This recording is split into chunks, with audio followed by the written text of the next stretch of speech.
All right. How are you doing today? I'm doing great. I'm just living my life. Every day's a new day if you want it to be.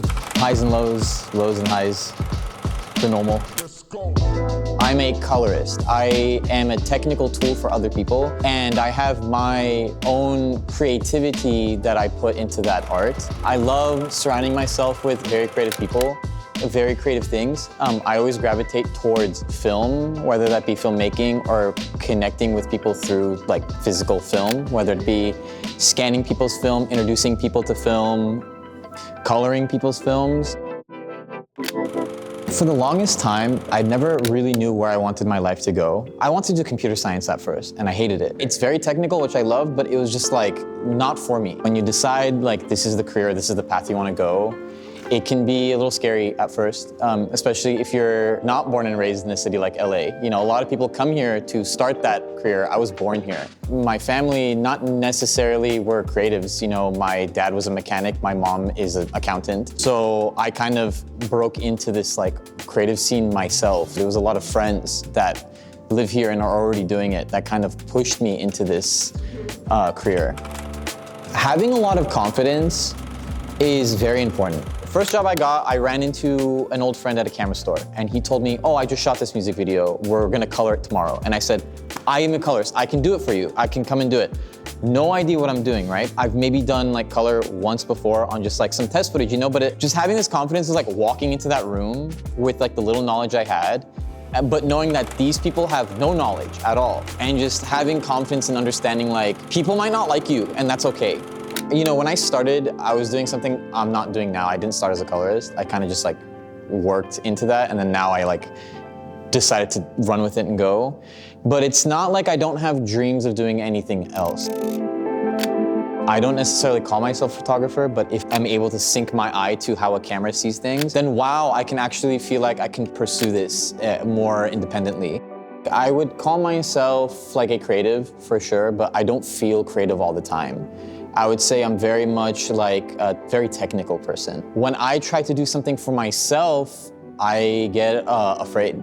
Like if I'm trying to do a photo shoot, or if I have an idea of something I want to make, it's a little scary because I always feel like it's never gonna come out the way I want it to come out. I would say a lot of it is like a fear of success, I would say. I always want more. I always want to keep going. I always want to see where I can, like what the next step is. And I think I rush a lot to that. I try to rush to that next step.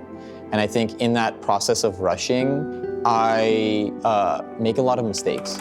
It's like a feeling of when I want to take a photo, I see something with my eye, but then when I put the camera in front of my eye, I don't want to take that photo anymore. It's like this uncertainty where it's like, the way I see it framed isn't the way I see it. So there's a lot of times where I'll set up a shot, and once the tool is in front of my face, once it's like time to go, it doesn't feel right. This is why I say it's like a fear of success. It's like, it feels like it's not going to be what I want it to be.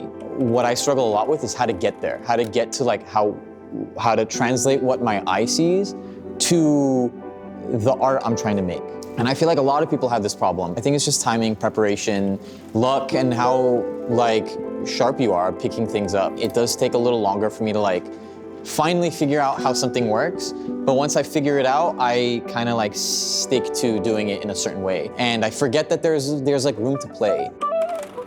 I feel like when you decide you want to be working in this industry, and when I say this industry, I don't specifically talk about filmmaking, I'm talking about art, you have to decide very quickly what you like and get really good at that. And I know other people will argue this point, but I think if you're trying a bunch of different things and you're not necessarily wasting time, but dedicating a lot of time to a lot of different things, you won't necessarily have the opportunities you'll have if you decide, I want to do this one thing and excel at it. If you tell people, I am a colorist, I am a cinematographer, I am a camera assistant, I think it kind of frames it a little differently. You know, when people are like, I do a little bit of everything, it's like, okay, if I'm a client trying to hire this person, I don't know what they do. Like, I can see their portfolio, their page and everything, but there's no confidence being portrayed to me like what they want to do. I have a bunch of cameras. I love owning the equipment. There's a lot of people in my life where I want to be a cinematographer as their dream.